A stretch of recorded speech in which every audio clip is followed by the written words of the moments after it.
Hold on. Wonderful. So just a quick disclaimer. Remember, I am not an attorney, and I also do not practice any of the health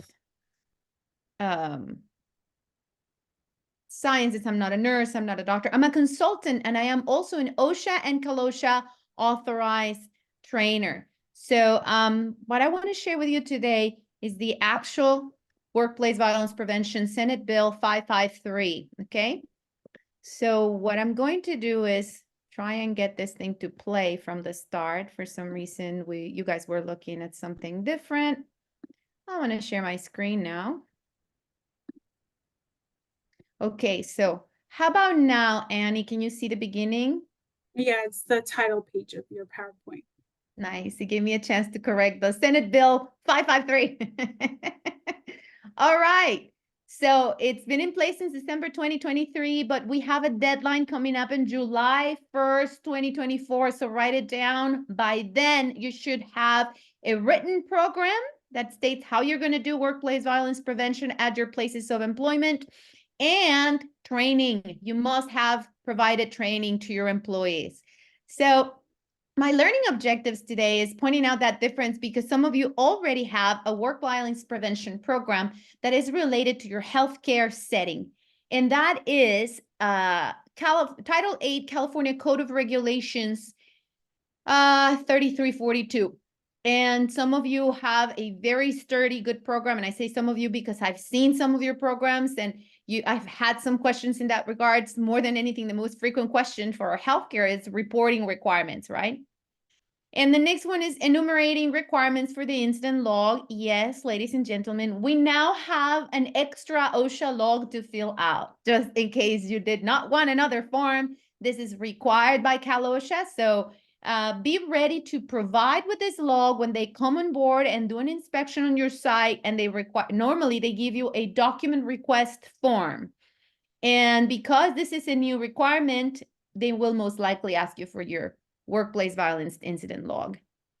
I want you to make sure you walk away after this hour with new training requirements to be in place before July 1st. And I'm going to give you a ton of resources. I found so much. I was nervous. We only had 1 hour. I'm like, I cannot give you this much information in an hour. It's too much. But I'm going to give you the best pointers so that you can go on and do this yourself. There is my disclaimer that I was talking about, and there is also my name and my authorization numbers in case you want them. The name of my company, and also, I don't have my email there, but it's easy. It's alba@getoshacompliant.com. If you have questions, you can send me questions. You can send Annie your questions. And even if I don't know the answer, I'll make sure you get an answer because this is all about spreading the word and the message for safety. I like that picture. I said to my husband, look angry, I'll take a picture. And so he looks angry and I took a picture. Okay, so just take a moment, quick moment, and tell me, just look at the screen and think about if any of these three scenarios sound familiar. Have you ever had any of these things happen to you?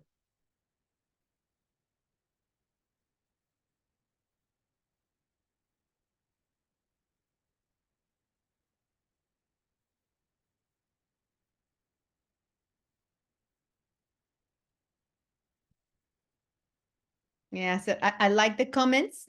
Please feel free to always put everything in the chat, raise your hand if you also want to come on board participating. That's awesome. But yeah, you can see, yep, the first one, it's quite often that we have people that get angry just at the first point of entry or front desk. Some of you may say no, and I see some no's on the chat. For those of you that say no, no, some of you are like, the three of them every day, that's my daily bread, right? But for those of you that are saying, no, we really haven't had any of these things happen to us. My question to you is, does it look like any of these could ever happen to you? Even if they haven't happened now, does it look like they may happen at some point? And now I get there. Yes, unhinged coworkers getting into altercation. Yes, for sure. This could happen to me. Yes, even if it hasn't happened. Okay, great comments, you guys. You guys, thank you. So definitely, these are things that are common. This is the reason why in California now we have workplace violence is not something new. This is part of the general duty clause for all of those states under federal jurisdiction. But for us in California, workplace violence prevention has been part of the law under 3203, the Injury and Illness Prevention Program. But now it's signed into law September 30th, 2023. Mind you, we still do not have an actual Cal OSHA standard under Title 8. It's okay. Cal OSHA COSHAs or inspectors are going to be citing under Labor Code 6401.7 and 0.9 because 6401.9 sets out various requirements, which I'm going to just highlight today. So the best thing you can do is have your paperwork in place because people that do not, employers, organizations that do not put this in place and they don't write it down, even if you haven't implemented everything, and mind you, please start promising less and then you work off of that. Because if you put a very complicated, let's say, emergency response or procedures on how to handle clients or angry customers, and then you don't do training or it's really not something that you feel comfortable with doing, then it's a non-effective program and you'll be cited on that because you're failing to do what you said you were going to do in writing, right? It's a policy now. So make sure you start simple. Just have it in place before July 1st because they may ask you, and when I say they, I'm referring to Cal OSHA inspectors. When it starts warming up for heat illness, if you have any field workers, construction workers, anyone in the field, and OSHA puts a lot of emphasis during heat in summer season, they'll go out there and one of the documents under document requests is going to be this one because it's the new thing. So customize your program. Oh, by the way, I did send all of my clients a written model program the day it came out. Cal OSHA had a written program and it was really nice to see it, but they barely sent it out last month, even after I had done March, I was really sick with influenza, so I didn't do a first of the month. I apologize to all of you guys. I was not well for a while. I had all of the influenzas known to man. First, I had influenza A, and then I guess my immune system was bad. Then I had influenza B. It was bad. Everybody was sick. So I didn't do the actual updates of the month for March, but still, even if I had done it in March, the model program was not out till probably mid-March. And if you got it, remember, it's a model program. It doesn't mean it's fully compliant unless you actually customize it.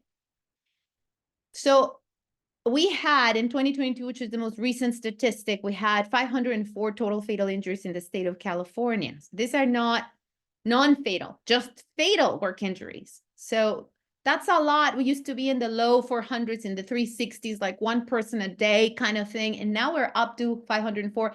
And it might have to do a lot with the pandemic and COVID-related deaths. Nevertheless, the pie chart shows a green portion of violence and other injuries by persons or animals. And you want to highlight something. Animals. Violence by animals. Yes, it is included in this portion of the regulation in SB 553. So make sure that you also take into account for those of you that have field workers that may be exposed to violence by animals. It is also taken into account under this requirement. I do have the link for that, but if you want the link to find those statistics, let me know and I'll give it to you.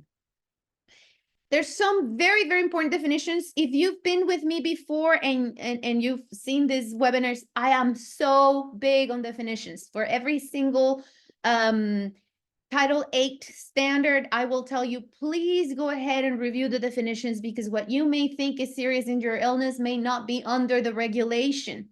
And so here they're using the new, and when I say new, this was implemented as a new definition of serious injury and illness in January 2021, which is anyone that suffers an injury or illness in connection with employment and requires hospitalization for other than medical observation. There's no time limit. So the moment they get admitted, you have a requirement to report, to pick up the phone and call Cal OSHA. This is why this is so important, because with violent incidents, this may be a common thing, right? So not just that, but amputation, loss of an eye, serious degree of disfigurement, and it does include now any of those deaths and injuries on a construction zone that before were not included. For example, if it happens on a public street where your crews are doing work. And the threat of violence definition is super important. So mind you, threat of violence, this slide and the next one are super important because if the incident that takes place at your facility meets any of these definitions, it's something that needs to be on your log, and it's something that needs to be investigated and you need to take action on. So that's super key, and this is why definitions are so important. Threat of violence, any verbal or written statement included but not limited to text, electronic messages, social media messages, and other online posts or behavioral physical conduct that conveys an intent. Listen to this. Or that is reasonably perceived to convey an intent. And that is tricky because when you read something, the question you need to ask yourself, let's say it's a text or a post or an anonymous thread left at someone's desk.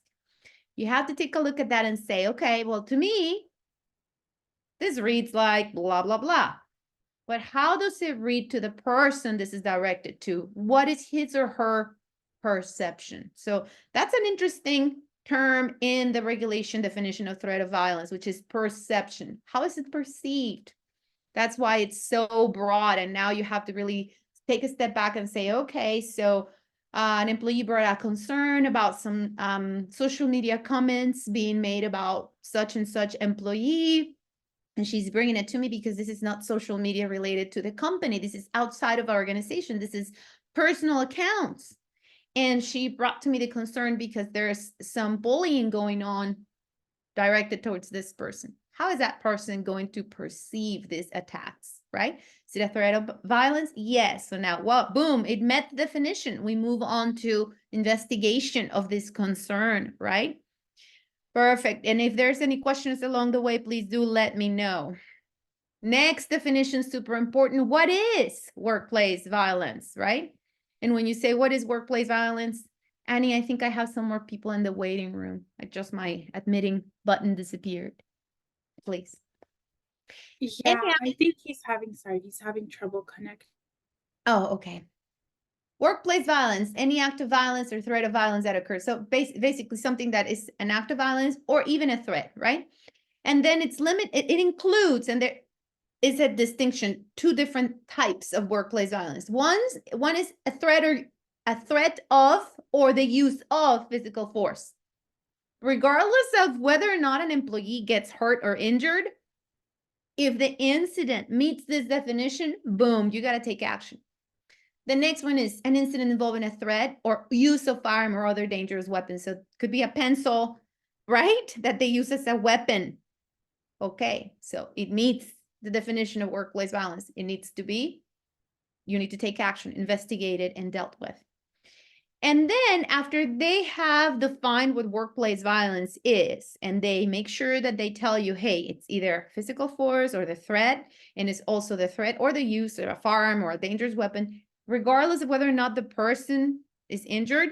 Now they go into telling you the 4 types. And you're familiar with this because this has been in the definitions for the guidelines for workplace violence, because we had guidelines before. Now this is a requirement. That's why there's so much interest around it, right? Type 1, anyone. That's why I highlighted it. As easy as it, anyone that comes into your facility, approaches employees with intent to harm them. Type 2, customers, clients, the patients, the students, the people that you're dealing with. Let's say a school that deals with, and this is a question that I thought was very important in the frequently asked questions. If I have a school and I'm dealing with students that have certain disabilities, and then part of a certain group or certain students cannot communicate very well, and there may be the danger of them biting or kicking or and that's quite the occurrence. It's often, do I still have to take action and log it? Yes. I know you want to say no, right? It's too much. We'll be filled with paperwork. The answer right now is yes. Yes, yes, yes. So that's type 2. Type 3, present or former employees. So that's when we say going postal, right? And that term came because of a former employee coming into an area where he had access because he knew how to access postal service. I think it was many years ago that this happened, one of those mass shootings that took place. And it made the news because it was so rare. Unfortunately, nowadays, mass shootings, active shooter situations are so common. And I think that's the reason why, because that is so in vogue, which is very sad, right? That is happening nowadays. It really makes us question about the mental health of our workforce and our American people. But in any case, present or former employee, type 3 violence.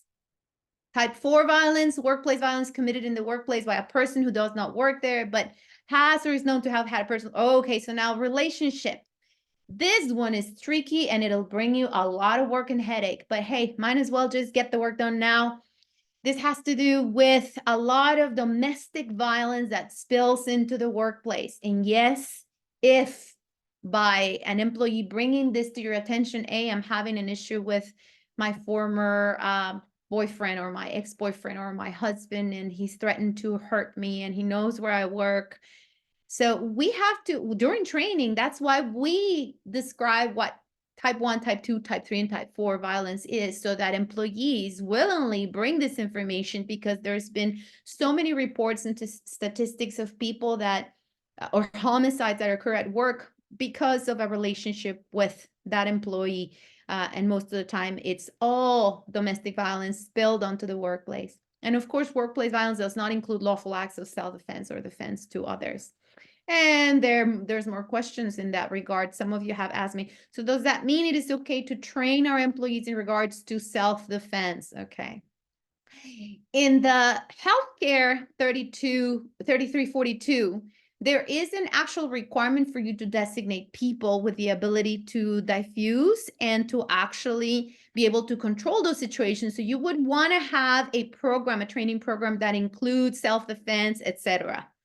Now, for you to make that determination outside of healthcare, you would have to truly justify that, because when that happens, you're putting that person in danger, right? So a lot of issues there that are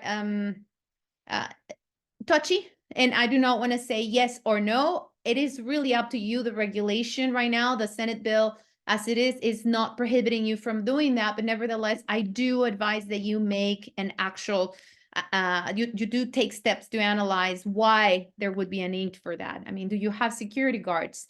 Do they have specific training? Most of the time they do. How often do they need to receive that type of training? What type of facility do you have, right? So for those of you in the healthcare industry, there's a scope, meaning if you already have something under 3342, which is under Title 8, Section 3342 for healthcare facilities, you already have a pretty robust program, right? And it applies to health facilities as defined in the subsection: home healthcare and home-based hospice, emergency medical service, medical transport, drug treatment programs, firefighters, outpatient medical services. So there's like a list when you visit 3342, right? Anything outside of this list has to have now a program under SB 553. I have some links here, a video on reported basics, because I've had so many questions for healthcare facilities about when do you report to Cal OSHA. So there's a series of 4 videos. So it is a complex issue, believe it or not. So if I don't, let me just put the actual link for you guys. Here it is. It's a Cal OSHA. I want you to have it. Welcome to the Workplace Violent Incident Online Report. I know you won't see it, don't worry about seeing Cal it. OSHA has developed a series of 6 online tutorials to help hospital administrators. 6 online tutorials. I was wrong. So it's not the actual 4, it's 6. Okay. You have to be registered to actually do these reports to Cal OSHA. So there's an actual reporting system. And it basically has a requirement to pick up the phone and call Cal OSHA whenever there is the use of physical force, right? Regardless of the fact of whether or not the person is injured, you have 72 hours to make the report, okay? When there is the use of a firearm or other dangerous weapon, doesn't matter if the employee did not sustain injury, you have also 72 hours. But you have a more strict requirement of 24 hours if the incident results in injury and involves the use of a firearm or other dangerous weapon, etc. So you'll have a copy of these slides because I think that is very important for you to do more research. But I wanted to bring up some of those. That was part of my learning objective so that you would have a little bit of an idea where some of the key differences are between healthcare, if you already have a very robust program in regards to workplace violence, and for those of you outside of it, how it differs, right? Here we have the requirement of a log. And of course, we still have the requirement to pick up the phone and call Cal OSHA in case of a serious injury or illness. That meets the definition in my second or third slide. One of the requirements for this new SB 553 is responsibility. So making sure that someone takes charge of this program. And, you know, in my practice, what I've seen is that a lot of people, a lot of managers, a lot of safety directors get really overwhelmed by all these programs where they have to administer them and they feel it's too much for them because you have workplace violence, the IIPP, bloodborne pathogens, aerosol transmissible disease, and all of those require that you have a person responsible. Most of the time, all those programs are dumped on your safety director. Listen, even Cal OSHA is giving you an idea on how to do this differently. Don't you be the only one handling this. Yes, we need one person who administers and makes decisions, but you can have help. So name some other responsible persons per your department, give them some different responsibilities, write their phone numbers down so that you know what they're responsible for. I like these examples on the model program, right? John approves the final plan and any major changes, but Joe organizes safety meetings and updates training materials. That kind of thing is just so helpful for those of you handling so much. Active involvement. So that's another strong requirement of the regulation. We must make sure that we take input from employees. Trust me, they know more than you or me what has gone wrong at the front-facing part of the building, at the actual interchange with customers, at the actual taking care of or delivering services to patients, clients, customers, right? They know. So you want to have ideas from them. Get ideas in your safety committees, in your safety meetings. I don't care when you meet, that's when you get it. Constantly ask them, put it as part of the agenda, any safety concerns, any workplace violence, and address it as such. Any workplace violence issues to address. All right. So, for example, we have here an actual bulletin or yeah, it's like a 3-page document from NIOSH on fast facts for taxi drivers and how to prevent robbery and violence. And I have another screenshot of this to give you an idea on how they are proactive. And the reason why it's so important to train employees, because sometimes we assume, for example, that if someone gets in the taxi and gets to their destination, they get dropped off and they don't want to pay, we assume the driver will be smart enough not to chase down this person because they didn't want to pay. We assume that, but you know what that word means, right? We don't want to take that word and assume that he wouldn't do that because it's not safe. We want to train them and tell them not to do that because it's not safe. That way, it's part of your training, is a system, and going outside of that system and going outside of that training and going outside of your written policies becomes an issue for counseling, warning, or disciplinary action. Without it, you really don't have anything to go by. I didn't know. That's why I took it upon myself to go chase this guy who didn't want to pay, that kind of thing. So now this is another example from one of those programs where social workers can have these incidents, and some of the work practices include, you know, the finding out, the periodic review, those inspections, and review.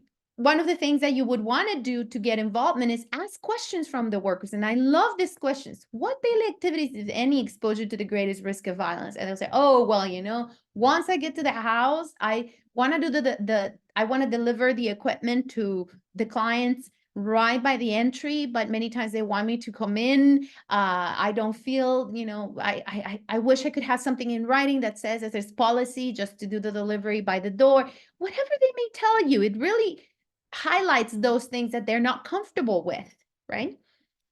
Resources for active involvement. More on the OSHA page, and you have right there the link. I wanted to give you resources here and there throughout our presentation. And there's a whole page in OSHA.gov. If you've never visited, I really recommend that you do. There's in this page that you have here with that link, you'll see tools for social workers, for taxi drivers, for late night retail, okay? And then you move to requirements for compliance. Compliance is another portion of SB 553 that says it must be there, meaning how are we going to make sure that our employees comply with these rules, with everything that has to do with workplace violence prevention? Well, when you put it in writing with, let's say, memos that you distribute, you are now making changes to either the way the task is done. For example, if you say, you send out a memo and you say Monday morning, the door towards the warehouse will be locked, as to restrict access to the warehouse unless you have, and then you can say some of the tasks that you would want the office people to go do in the warehouse, which would be very, very minimal. But now you've established there's a lock, right, and a key. And so you send out a memo and now everybody knows. And then it's part of maybe one of the controls that you implemented after one of these meetings, safety committee meetings, where there was involvement and suggestions, right? Certificates and recognition programs are part of compliance. Why? Because many times I feel that we see compliance as, you know, the disciplinary portion of our safety rules. And I find, as you will know, and this applies to everyone, recognition and letting people know that they're doing a great job works so much better for compliance. They'll feel so much more eager to do what you're asking them to do and to comply with the things that you're asking them to comply and to participate. So put together a good program of certificates when they take a training. Let's say you assign a Federal Emergency Management Agency, FEMA, has a wonderful active shooter program and they complete it.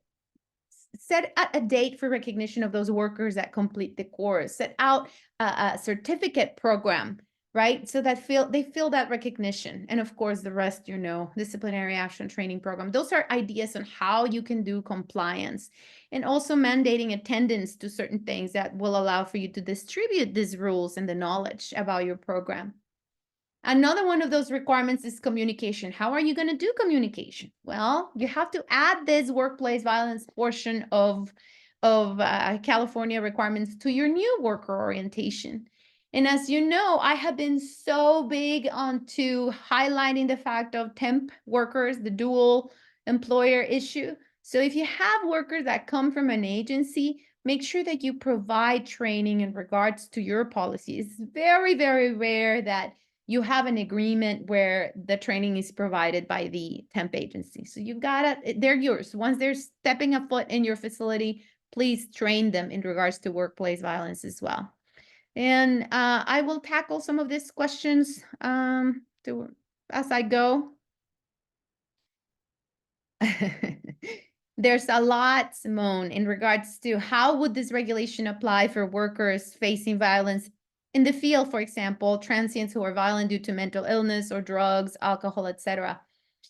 So you need to analyze if you do have this issue of exposure to people that could be violent because they're under the influence of drugs or because they're mentally ill. And we have that a lot in our homeless population. So if you have field workers that are working in areas where this is a frequent issue, you have to develop a procedure. You have to. There is no question about it. And there's very little time for me to tell you what to put, but you have to have that first and foremost, removing your employee from danger. How are you going to attain that, right? So it would have to do with the fact of you get there to the field, what time of the day is it, you know, scanning your environment, making a notes of who's at the site, making also notes of homeless population in that area. Is there a control, a barrier, a sidewalk, a street? So forms, it starts with forms, observation, inspection, determining the hazard. And then next, what if that homeless person approaches or has a gun? Step. So you will have to develop it. I know that's not what you want to hear, a lot of work for you, but that's exactly what you have to do under this regulation. So communicating, and I put there, you know, through training, schedule meetings, reporting concerns. This is huge. Reporting concerns, you must have effective procedures. Some of you will leave there, you know, some of the examples in your model program, which says suggestion box Or, you can drop an anonymous note, but then it doesn't happen because there's no suggestion box anywhere. Nowhere. You've never put a suggestion box and you've never told them there's one, right? So everything that you see here on this slide for communication, you got to make it happen. Language barriers is also huge, right? And also allowing them to use their cell phone for this type of emergencies. Coordination with other employers. So this is another tricky one. When I say tricky, I really mean it. Construction sites, and it should be easier as time goes by. This is what I am seeing. So maybe let me be more positive about it. You're controlling employers. In this case, for construction, let's say the controlling employer says, I have 20 or 30 subcontractors on site. What we will do is when they come on board, the day they come on board, they have to have a worker orientation, 1 hour or 2 hour. And they do it already, where they tell them what to do during an emergency. They talk about escape routes, etc. And throw in there as well the workplace violence prevention, the fact that any incident, even if they don't get hurt, will be reported, put on a log. Privacy concerns are also taken in account, but that the controlling employer will know about it. And doesn't matter which employee from which employer committed the actual threat or the actual physical violence, that it'll be investigated, right?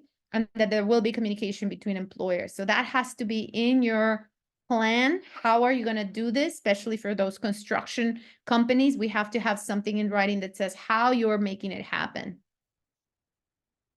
Incidents and concerns, effective means of doing it. So like I said, if you say it is anonymous or you have a hotline, make sure that it works, that it is a procedure that you have tested and people know how to do it. By the way, in the FAQs for Cal OSHA, they're giving leeway to employees saying, if you don't feel that you can report concerns to your employer, you can go ahead and just call us. And so as much as that's very good for the employees, I wanted to know, or even law enforcement, directly law enforcement, and you should give them that freedom. You should say, you know what? And you should do it during training. When there's an emergency of this type, a violent incident, you should call 911 immediately and let them know. So that's part of your training. But what if it's something that is not an active type of incident where there's a weapon or something like that, or a fist fight or something like that? If it's just a concern, but you don't feel free, then they can do it directly to law enforcement or Cal OSHA. And you have to have in your program a non-retaliation policies, and you have to actually tell employees that you will not take action against them just for reporting. And that's why also there's issues of human resources here. Whenever employees report that they feel afraid, they don't want their names revealed precisely because they don't want retaliation. So you need to go about explaining how you're going to achieve this. You have, and that part is also interesting because you have to be able to tell them, you express the concern, I have to investigate it. To the best of your powers, you're going to omit information, you're going to keep everything private while you do the investigation, and it's all on a need-to-know basis. So your violent incident log and your workplace violence program, the actual written document, as much as they have access to it, if they request it in writing, you should be able to have protection for some parts of your program. And the reason why we say that is because, let's say for emergency response, how good does it do to you to do training on emergency action or emergency response during active shooter and explain where's your shelter in place location, and then the active shooter is taking the training, he or she's taking the training and planning some action against employees, and he knows everything about your response. So it is very interesting. But listen, we don't know what we don't know. Even if they're planning something like that, you are per this new law required to train them. So when you have a concern as to how much of this we should reveal, brainstorm with your HR and your legal department so that you have a good answer as to what portion of this we should take away from our written program and have a specific, that administrator, which normally is someone with more HR knowledge or who has been aided by their legal department in the past, and you want to make sure that you do this. And if CalOSHA asks for this and they say, hey, you don't have the emergency response fully explained here, you can say, you know what, we took it out, but we have a different document, and you can also provide that if they ask for it. So inside your emergency response procedures, how to alert the employees, you know, if it's a PA system, they need to know how it sounds. If it's through cell phone, text, they need to know how it would look like. Evacuation, sheltering plans, right? Because especially with active shooter, they should know their surroundings, they should know, because most of the training always goes run, hide, fight. If you've ever taken a course or if you've done drills on active shooter, that's what is recommended. But when you have to shelter in place, they need to know, okay, so if I'm working in my cubicle, it's an open cubicle, I would not be able to shelter in place. Where is it the next available room that I could do this in? Those kinds of things. How to get help from staff, security guards, law enforcement. So you have to have this in writing. That's why I like that example in the actual written program. You see, I told you there's a lot that we are going through, and the hour is almost gone. I'm at the 40-minute mark, right? Let me see, I do have some questions. Can training be done by computer? So as long as, so there's two issues with that. Number one, as long as your training by computer is something that is specific to your site, not something that you purchased from some vendor and it's very general, then yes. So you could put there the specific procedures on how to, just the question that was asked prior. You said, you know what, I have field workers that go to areas where there's often homeless people that have violent behavior, have exhibited violent behavior. So I know I already have to deal with that. What should I do? Okay, if you're gonna put it in a video, you better put a play out of the scenario and how they're going to respond. And then at the end of that video, whoever is done with the video has a chance to ask questions. This is another one of those standards in the regulation. And actually this is part of the labor code, not a standard yet. You would have to say, there's now someone, you can go to such and such office and you can ask any questions. So what you have right after they take the training, they have the ability to ask questions. That's part of the law. You have to have a way of answering questions. Someone who is knowledgeable in this program needs to answer questions.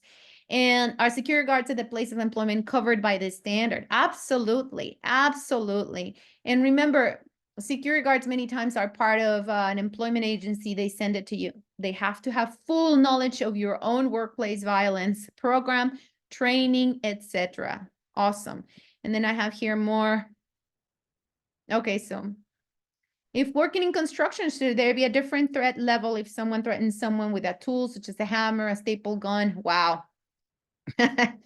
We've seen those in the past versus if they threaten them with a stapler or bare hands. You know, you're going to make determinations as to what level of investigation, right? So when something is just a concern and maybe tags or things have been said, okay, so that's one level. Investigation takes place, and how much in depth you need to go, you will decide as you go right along. But if there's weapons is an act and it is an actual active situation, the level of the investigation, it takes another level, right? It's more in depth. It's probably going to be post-incident, and you have to have procedures on how to deal at that point, right? FEMA has tons of information for you. The Federal Emergency Management Agency has a lot of information specifically for active shooter and other emergency response situations. I highly, highly recommend that you take a lot of the resources to put inside your written program. And you can have separate documents for each of these things that you're dealing with, like how to deal with a homeless, how to deal with angry customer at front desk, how to deal with. So you could have separate documents for this as appendix or things that you keep separately. And like I said, whoever asks you for this program, if it's a union rep or whatever, you just give them whatever they are asking for. Indicators of potential, and you can ask me more questions in this. Like I said, sometimes during a 1 hour go and explain this webinar, it's impossible to go through all of these questions and scenarios. And some things can be misunderstood. I love this, for example, the indicators of potential violence. I would actually, during the training, take the time to say, some people change, and because this has to be taken in context.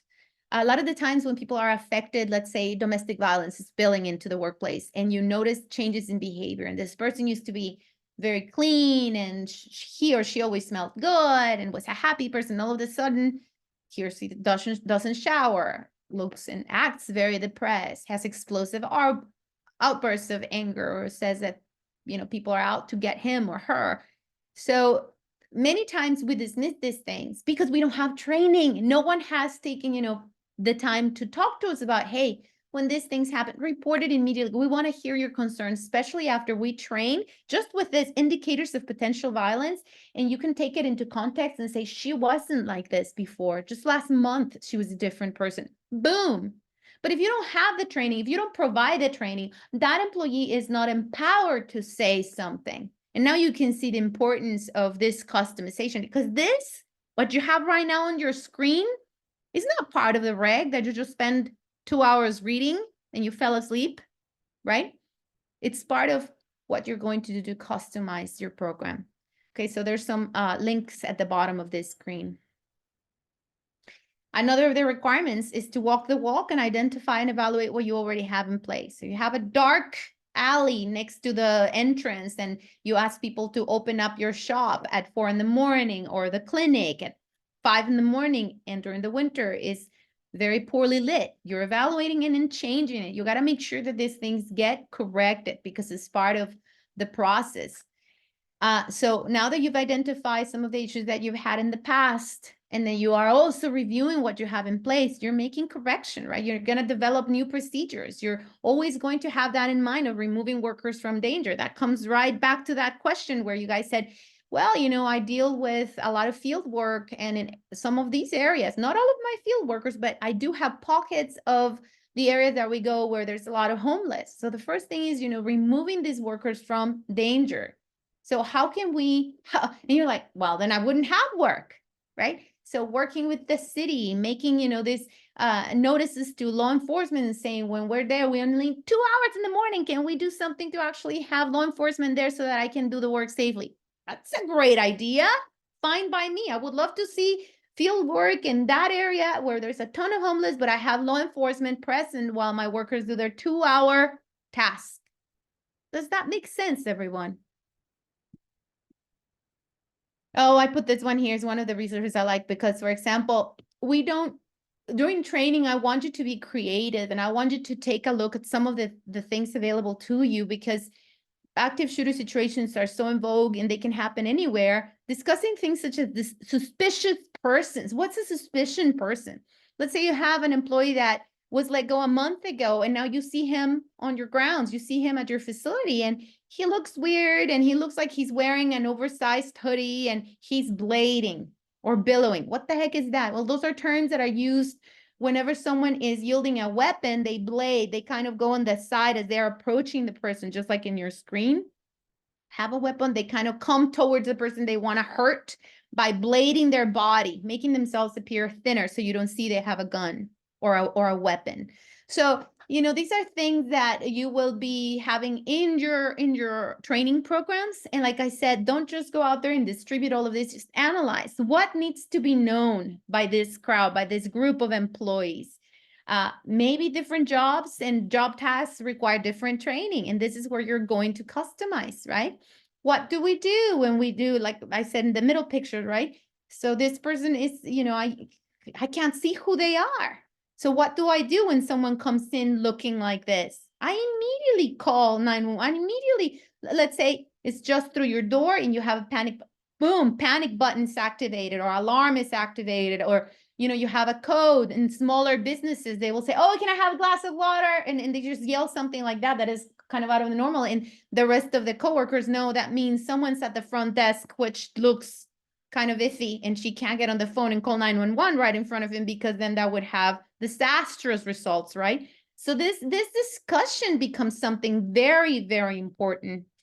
And of course, as you will see, throughout the implementation of this program, examples of engineering control. So I have one here, for example, barriers, metal detectors, locks on doors, video surveillance. For retail, just something as simple as making sure that the shelves are not so full in certain areas where incoming traffic of people would be needed, so that you see who's coming in your store. There's requirements for post-incident response and investigation, very similar to what you should already have for incident investigation. If you don't have anything, make sure you take a class. Annie has dates for incident investigation classes through UCLA, UCI, which we're very grateful to them because they put together these classes. So make sure you take a class on incident investigation. We'll visit some of these requirements, and remember to complete the log and be careful with private information. The model program makes a list of highlighting what information doesn't need to be put on the log. It's very much also like the OSHA log, where you would put privacy concern cases with a code type of thing. There is the violent incident log from the model program, right? A thing that I want to highlight with the incident log is not just the actual privacy concern, but also that the incident log will require that you tackle workplace violence type. Is it a type 1, type 2, type 3? And then it'll also ask you, remember that we went over this? It will also ask you the type of incident. Okay. So back up a bit. What do you mean? Okay, so the incident log will ask you to say, what type of workplace violence do we have here? So you're going to say type 1, type 2, type 3, or type 4. And then you're also required to write down what type of incident. And it's different because they give you 1 through 6.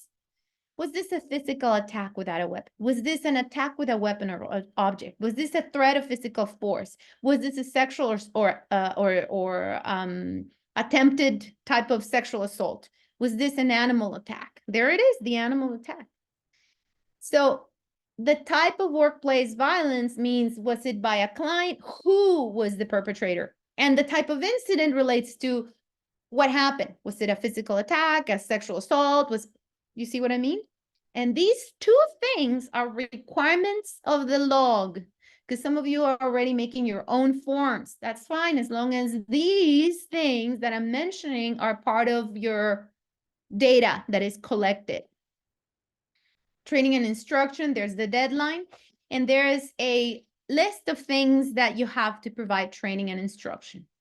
You have to do it annually. You have to talk to them about these definitions. And I really, really hope that after today, you have a better understanding as to why it's so important to tell people what type 1, type 2, type 3, type 4 is. Also for you to know if it meets the definition. Also for the people in charge of making reports to Cal OSHA, because if they don't have a definition, they don't know what a serious injury or illness is under the regulation. How do they access copies? It should be accessible, easy to access. You could also ask Cal OSHA for time. They're very nice, and they will waive some of those. If instead of asking of it immediately, you could say, well, we'll provide it to you with the training logs or whatever, but you have to also provide copies. How to report incidents. So this is part of your training. You have to tell them, how do they get to express their concerns? Who do they bring it to? Some of the stuff that we discussed today. Can they do it directly to law enforcement? Heck yes, because many times they'll be put in a situation where they feel unsafe, and you don't want, oh, hold on, I gotta tell my supervisor first. No, supervisor is second after the situation has been already reported to law enforcement, right? But if you don't discuss this during training, they don't know. You have to talk about, you will never be retaliated because you report any of these things. Even if it's your supervisor, you should go to the one above it. And this person should not take action against you because you complained and you had a concern, a safety concern, a legitimate safety concern about your own supervisor, right? Okay, so that is the training that you have to do. I just have an example, for example, what's bullying and harassment. And I put it here because in construction, that's something that it's not talked about. So I did this training for one of my construction clients, and some of the guys, they're awesome. They're just giving, when we played the video, they're like, but that's our everyday banter. That's how we talk to each other. And I said, that's correct. The problem is you do not know many times the mental state of your coworker. And if you've already done the banter and you get a response where the person is not feeling well about it, stop, right? And so, but if you don't discuss it, the bantering and the bullying goes on, the harassment keeps on going till someone explodes, can't take it anymore, right? And you don't want that. So that's why training and discussing and bringing light to it is so important. This one is by WorkSafe BC, Bullying and Harassment in Construction, How It Feels. You can use any of these resources to put together your own program. So more on strategies, make sure that you discuss the risk factors associated with the 4 types. What does that mean? Well, you know, you're a person who's at the front desk and your front desk is very open because we want it to be friendly, and the angry customer can very easily reach behind the desk and get to you, right? Risk factor. How many points of entry do you have? Are they locked? How are they accessed? So strategies, this one comes out from the one on taxi driver, you know. I said it's so important to have it in writing and distribute information. If someone doesn't pay the fare, don't go after them and chase them. But now you have it in writing, you have discussed it. It's not something like, well, you know, it's common sense. Remember, common sense is a superpower. Not everyone has it at all times. Because you think that common sense, we should all have common sense. I don't have common sense 100% of the time, especially if I didn't sleep well. It goes out the window. It's like, huh? Oh yeah, that's common sense, right? But I didn't have it at that moment. It's a superpower, I tell you. So this is an example of what FEMA puts out there and recommends whenever there's a situation that is non-life threatening, but you know, the person, you have a concern, for example, that someone is saying something or comments out there. And, you know, it's a good idea to say, okay, so how are we going to counsel this individual, right? Because there's this concern, it's a legitimate concern. We're investigating, we need to meet with the employee. And now you have to have a person who knows how to build trust, to listen, treat the employee with respect, doesn't have a bias against this employee where it's like, oh, you're always like this. You're a problematic person. You have the wrong person doing this, diffuse the incident type of thing. You want to make sure that you don't argue, you don't get defensive, you're not sarcastic. You know, you have to show empathy, but also be stern. So it takes a special kind of individual, right? And you know, you want to always be accompanied. Many times 2 people in the room will always allow for this issue of witnessing what was said, etc. And also safety in numbers, right? So counsel the employee about the misconduct, give a warning on future disciplinary behavior, make sure you have an employee assistant program. A couple of my clients have great employee assistant programs, and so they give them the information, then a counselor will get a hold of them, especially because many times some of these behaviors come or spill from issues of problems at home or whatever. Guys, I have 1 minute. I have to finish. It's almost 12. So I hope this has been helpful. And for those of you that care to stay for another couple minutes, we'll answer those questions. I'll go over the time if you want. But I'm about to finish because this is just examples. I was just so adamant of bringing some examples of what you can do. Okay, so this didn't work. We canceled the employee. What are the next steps? Yeah, remain calm. Do not ever put yourself in danger. Ask the employee to remain and excuse yourself from the meeting so you know that he's getting aggressive. Don't stay there. Call the appropriate officials. If it's 911, you call 911. If you have, you know, security guards or security personnel that needs to be called for assistance, you do that. So put it in writing. But there's issues when the situation becomes violent. And this is where you need to start analyzing. Do I need to have training that goes more into issues of self-defense, body language? So I like this picture here. Like I said in the beginning, I said to my husband, okay, look angry, pretend you're a customer and you are going to, you're about to just become really violent. You're angry, you're yelling. And he made a fist. As you see, he's crossing his arms, but he has one of his hands in a fist. What does that tell you? He's ready to punch someone, right?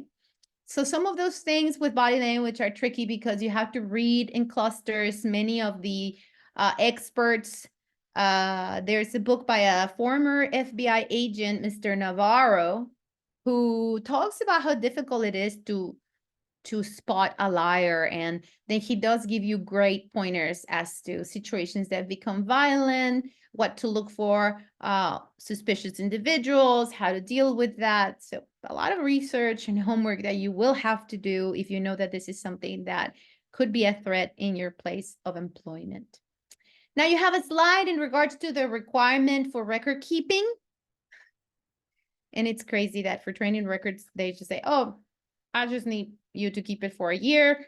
So for those employees that were temp workers that were there less than a year, I don't even need to see you just keep it for a year. I don't need to, I'm not going to ask you for it. You know, most of these things say inspection. The number one says identification and evaluation for 5 years. Those are your inspection logs. Like you walk the walk, you make sure that you reviewed, for example, the process that you have to deal with clients, stuff like that. Keep them for 5 years. So keep everything for 5 years. Nowadays, everything is kept electronically, so it shouldn't be a problem. Access to records, you have 15 calendar days. So this is good. You can redact a version of what you have and provide them.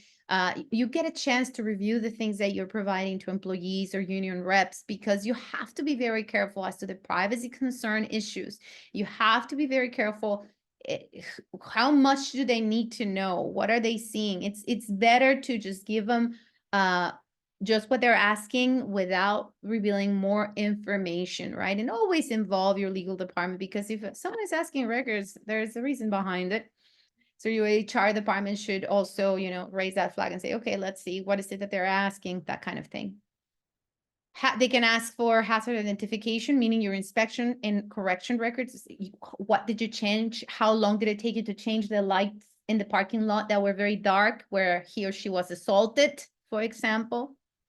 Training records. This is why it's so important that when you find something, you correct it right away, because if you have a history of dragging your feet, it's not going to play very well for you whenever these issues go in front of an administrative law judge or any issues with liability, right? Liability issues more than anything. And also your violent incident log will be asked of you. You also have a requirement to review this thing annually, because you want to ask, hey, where did we mess up? Can we change it? Is there deficiencies that were observed, and how can we improve, right? And again, obtaining active involvement. Employees, hey, did the alarms work? When did this fail? Are we failing employees in this or this other area?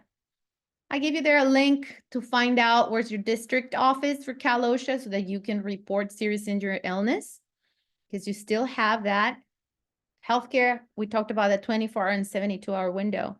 Here for you, anybody else, any employer in California, if someone gets seriously hurt or injured or dies, we have to call Cal OSHA right away. The fine for not making the call, and many times the paramedics will make the call, because whenever there's something serious, paramedics will call Cal OSHA, and then you didn't call, so you're going to get that $5,000 fine. There's the requirements in a summary slide.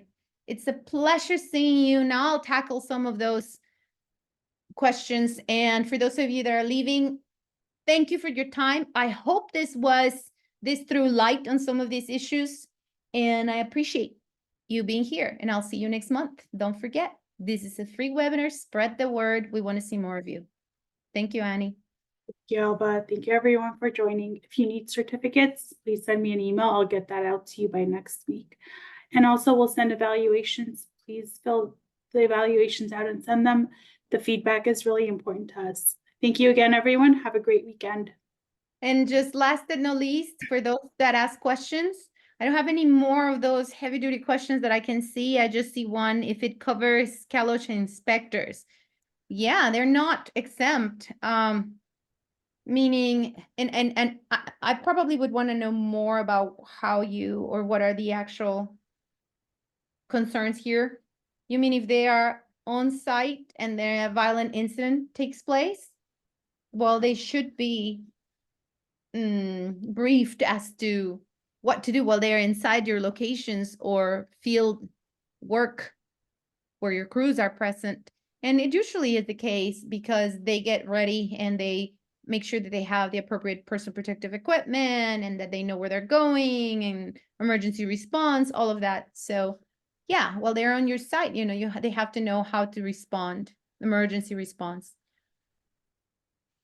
Yes, the section for Title 8 is going to be 3343, I believe, if I am not, let me see. So yeah, there's already a draft, you guys, so that's a good question. Title 8, I believe, is section 3343, because 3342 is for healthcare. So I'm going to 33. Look it up real quick, but I believe it is Cal OSHA drafted Title 8. Yeah. So it is a draft around 3343. Thanks for asking.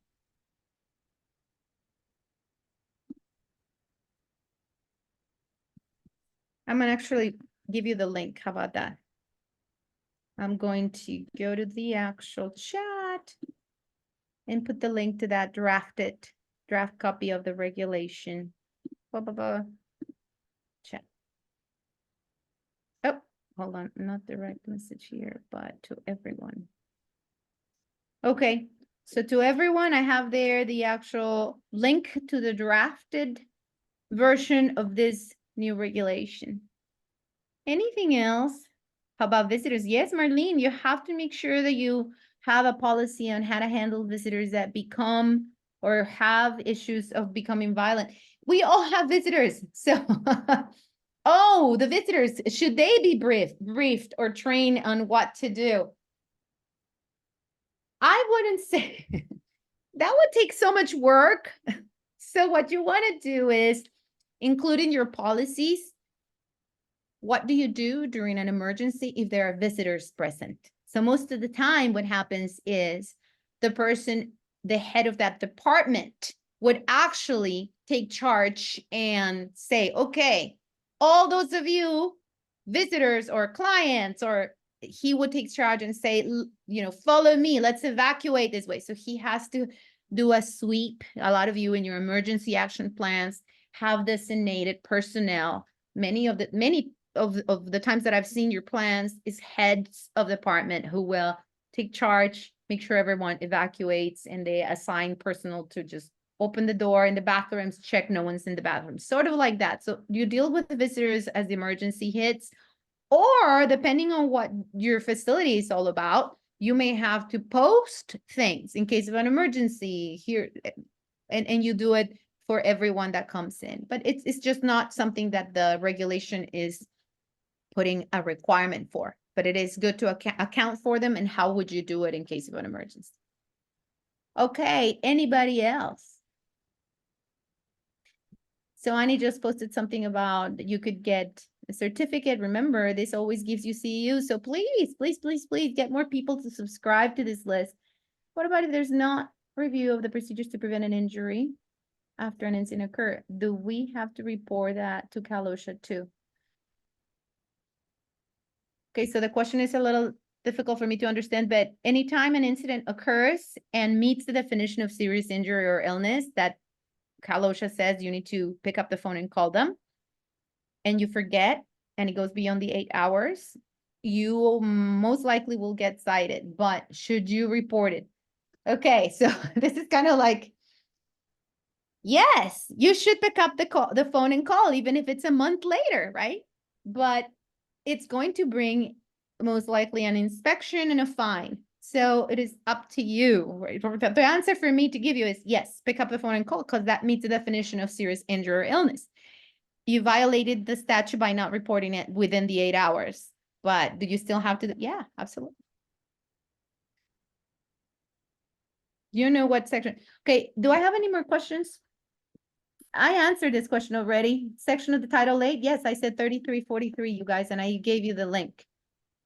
It's already a drafted regulation. Look in your chat. There's a link for the drafted regulation.